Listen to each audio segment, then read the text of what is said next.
Let's start today's July 2026 episode of Exploring Brain and Mind with a question. Which book do you think is the most used book in modern mental health care? A book that is both the most influential but also a very controversial book. That book is the DSM, and the DSM is the Diagnostic and Statistical Manual of Mental Disorders. This book is often described as psychiatry's Bible. It shapes diagnoses, insurance coverage, treatment plans, research studies, disability services, pharmaceutical developments, and even cultural conversations about what counts as normal human behavior. But how did this manual come into existence? Who decides what counts as a mental disorder? Why do some diagnoses disappear while others are added? And perhaps most importantly, is the DSM helping people receive better care, or has it medicalized ordinary human suffering? Let's start the episode with some sort of a disclaimer.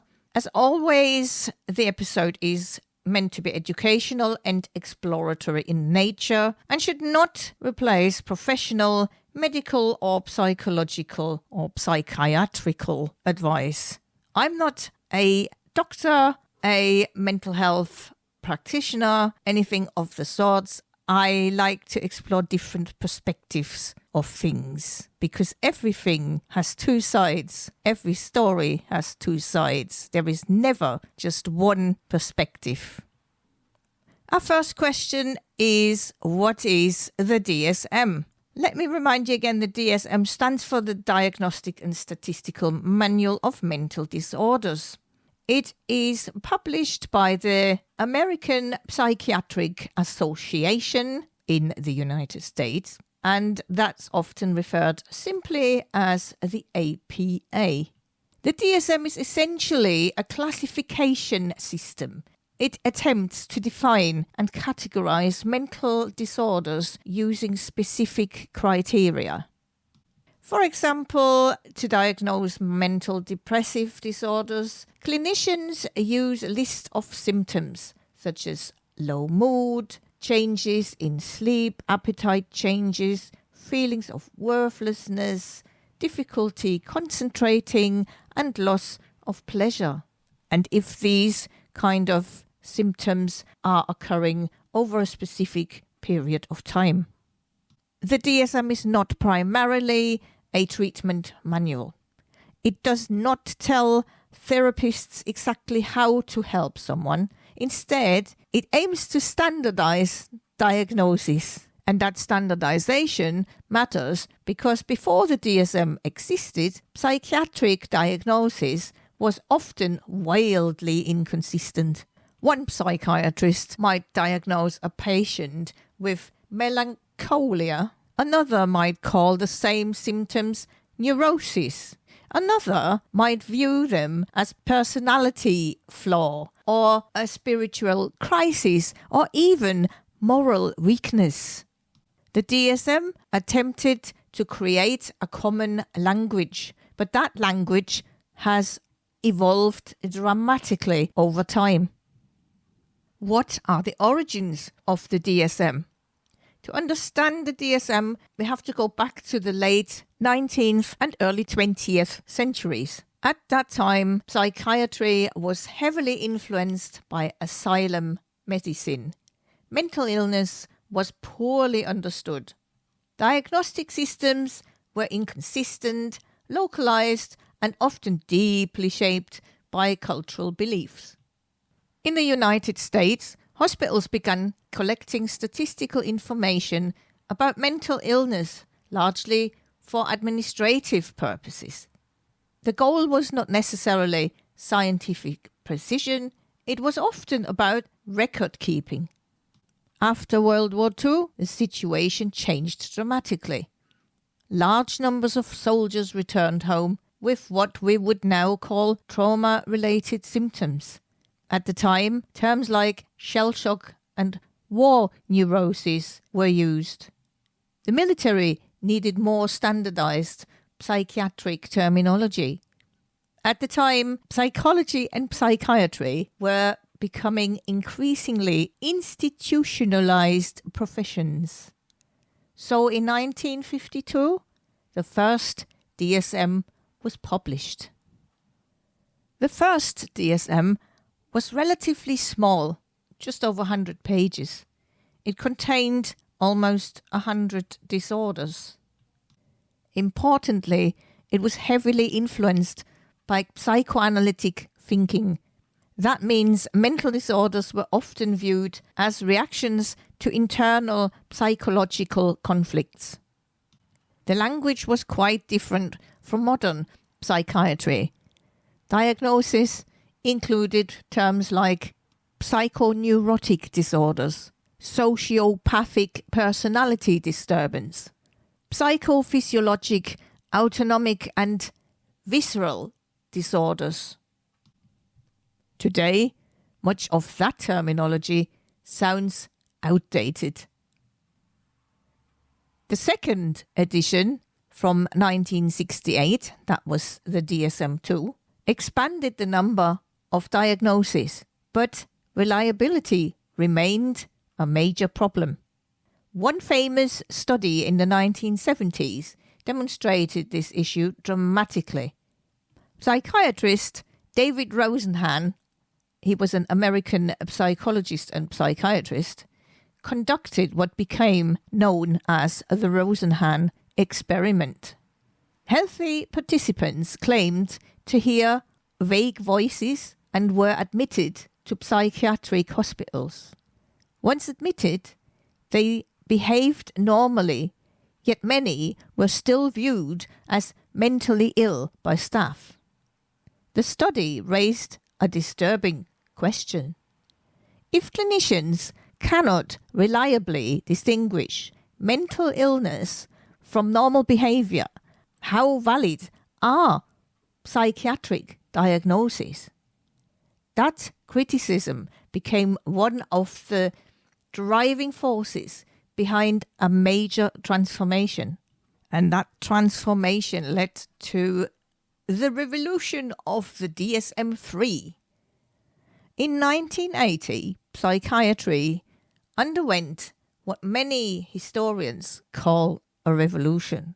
The DSM-3 was published under the leadership of psychiatrist Robert Spitzer, an American psychiatrist. This version changed psychiatry profoundly. Instead of focusing heavily on psychoanalytic theories about unconscious conflict, the DSM-3 emphasized observable symptoms and operationalized criteria. In other words, instead of asking why someone developed symptoms, the DSM-3 increasingly focused on what symptoms were present. This shift was partly an attempt to make psychiatry more scientific and medically credible. The DSM-3 introduced symptom checklists, specific diagnostic thresholds, multi-actual assessment systems, and greater standardization and reliability improved significantly. To clinicians using the DSM-3 criteria were more likely to reach the same diagnosis than in previous decades. This was seen by many as a huge advance, but critics urged that something important was lost. Some believed psychiatry had become overly reductionist. Instead of understanding people in context, clinicians were increasingly sorting individuals into symptom categories. This tension still exists today. How do new disorders get added to the DSM? One of the biggest public misconceptions about the DSM is the idea that new disorders simply appear because someone feels like inventing them. The actual process is far more complex. Today, revisions involve research reviews, clinical field trials, expert committees, public commentary, statistical analysis, and cross-cultural considerations. The APA assembles working groups made up of psychiatrists, psychologists, researchers, neuroscientists, and other specialists. These groups review evidence regarding symptom patterns, reliability, clinical usefulness, biological research, treatment implications, cultural factors, and potential harms of adding or removing diagnoses.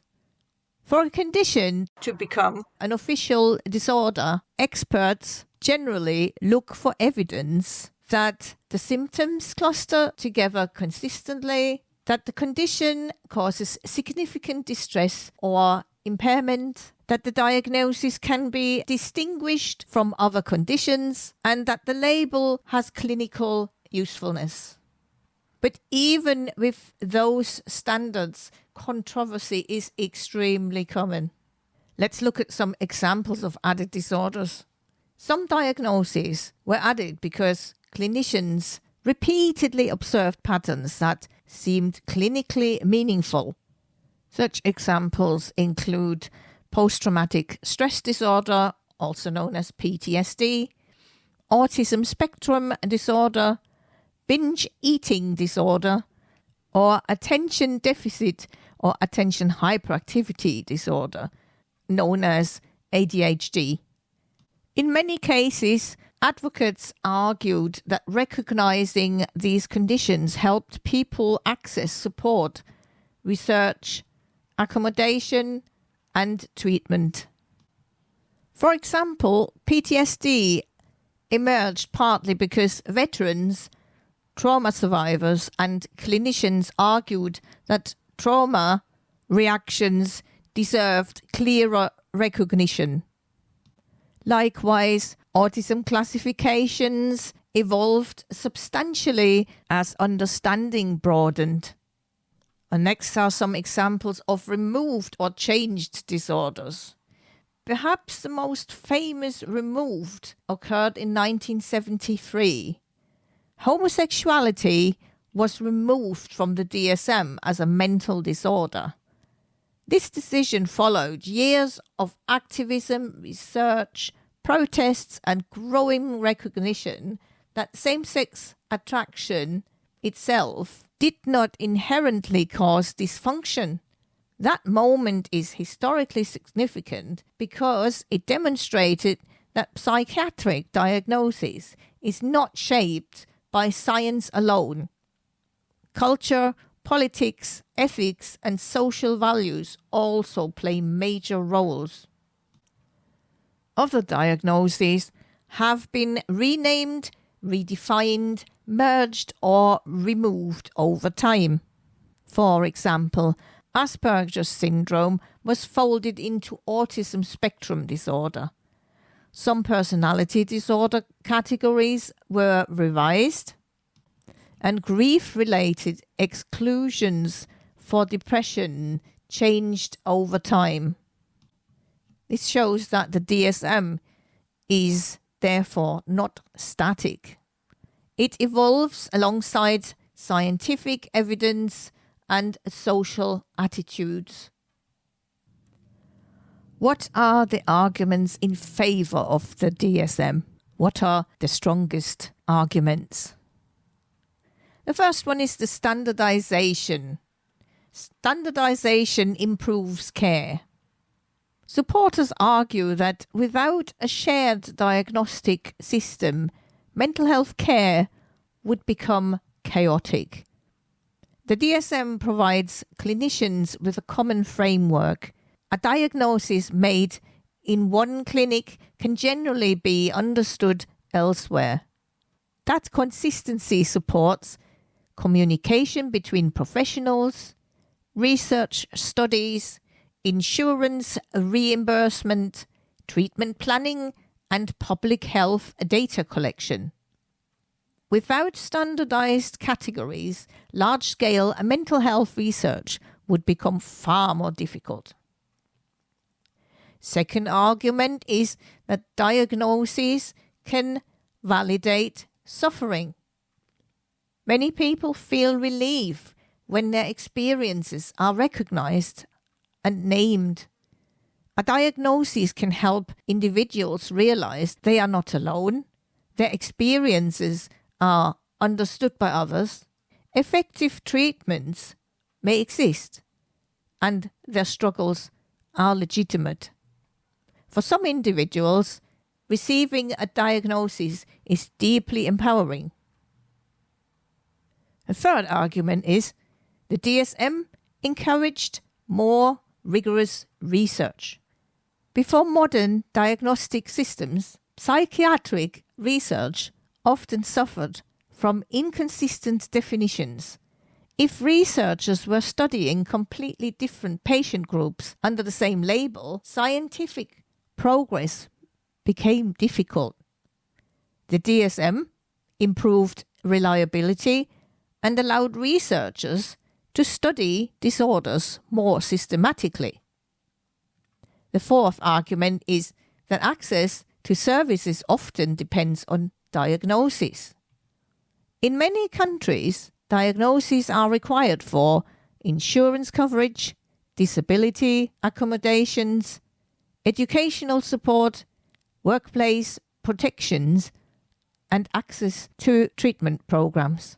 Without formal categories, many people might struggle to receive practical support. We had the positives. Next question is, what are the major criticisms of the DSM? First criticism is medicalizing normal human experience. One of the biggest criticisms is that the DSM may pathologize ordinary emotions and behaviors. Critics argue that sadness, anxiety, grief, shyness, distractibility, and emotional distress are part of the normal human condition. The concern is that psychiatry sometimes turns difficult life experiences into medical disorders. For example, is intense grief always a disorder? Is childhood restlessness always ADHD? Or is social discomfort always social anxiety disorder?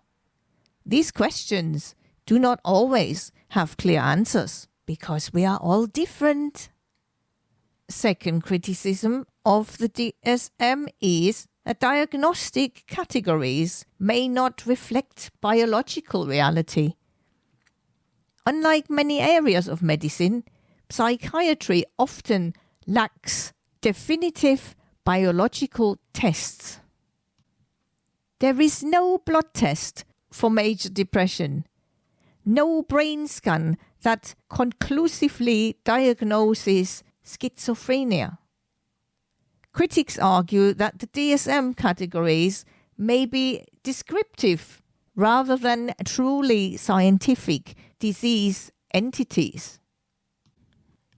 Some researchers believe mental disorders exist on spectrums rather than in neat categories. Others argue that current diagnoses may combine multiple very different underlying conditions into one label. The third criticism is the influence of pharmaceutical companies. Another major criticism concerns the relationship between psychiatry and the pharmaceutical industry. Critics argue that expanding diagnostic categories may increase medication use. Historically, concerns have been raised about financial conflicts of interest, industry funding, aggressive pharmaceutical marketing, and overprescription. Supporters of psychiatry counter that medications can be life-changing and that conflicts of interests are now more closely monitored than in previous decades. Sorry, I have to laugh at this point because that is simply not true. Because there is a lot going on behind the scenes. It actually tempts me to do an episode on the pharmaceutical industry, on the origins and what is going on behind the scenes. However, that kind of does not really fit in the remit of exploring brain and mind. But the criticism still remains influential. The fourth criticism is the cultural bias.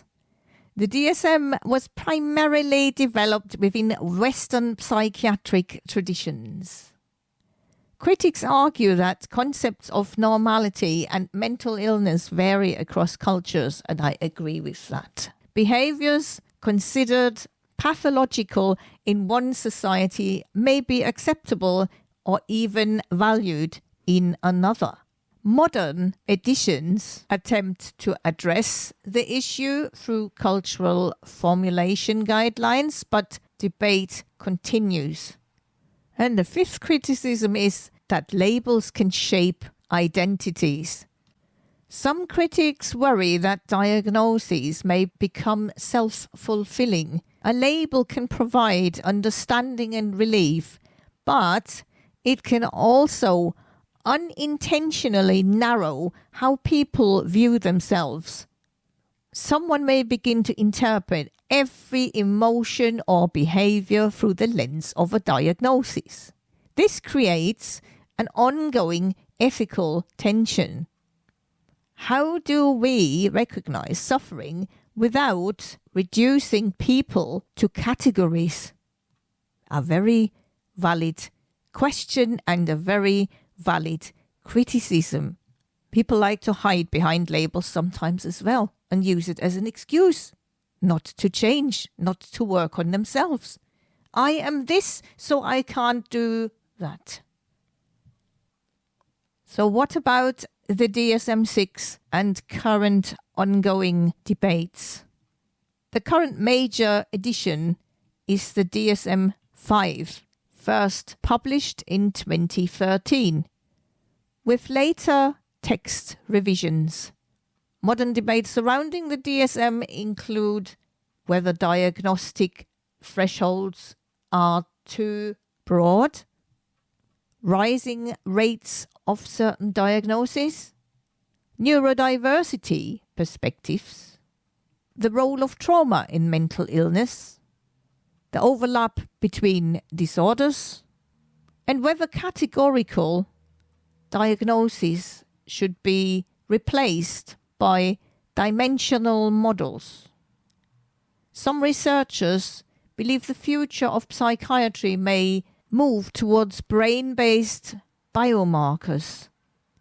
Others think mental health will increasingly focus on individualized formulations rather than rigid categories. And my personal thought is that the individualized direction might be a good idea. Every person is different. We all have different genetics. We all have a different metabolism.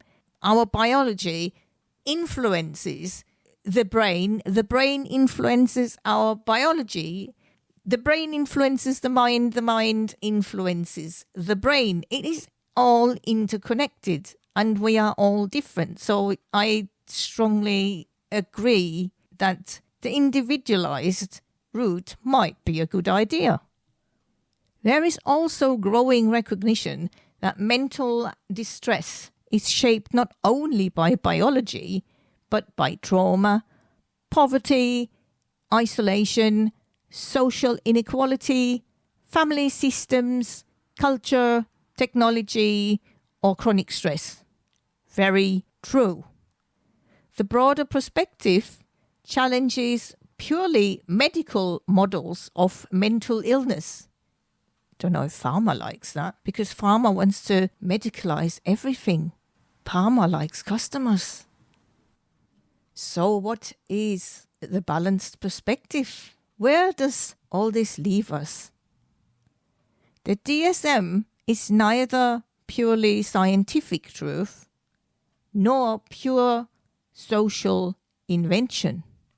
It is probably more accurate to think of it as a continually evolving framework. At its best, the DSM can improve communication, guide treatment, support research, validate suffering, or help people access care. At its worst, it can oversimplify human experience, encourage overdiagnosis, reinforce stigma, big time, yes, and medicalize ordinary distress or reflect cultural and institutional biases. The reality is that human psychology is extraordinarily complex. Mental suffering exists, that much is undeniable, and it has, in previous centuries or millennia, not been recognized as such. But how we define, classify, and interpret that suffering remains deeply debated. And perhaps that debate is healthy, because systems that shape millions of lives should continue to be questioned, to be tested, and to be improved. And it might be an idea to look at other cultures, to understand their teachings, to understand how they see mental health, mental illness, connections of brain and mind and spirit and energy. All that could be helpful and contribute to humanity. And that brings us to the end of our episode of Exploring Brain and Mind. If you enjoyed the episode, share it with others. And if you haven't already, follow and subscribe to the podcast on Amazon Music, Apple Podcasts, Spotify, and YouTube. And tune in again next month for the August episode. Thank you for listening.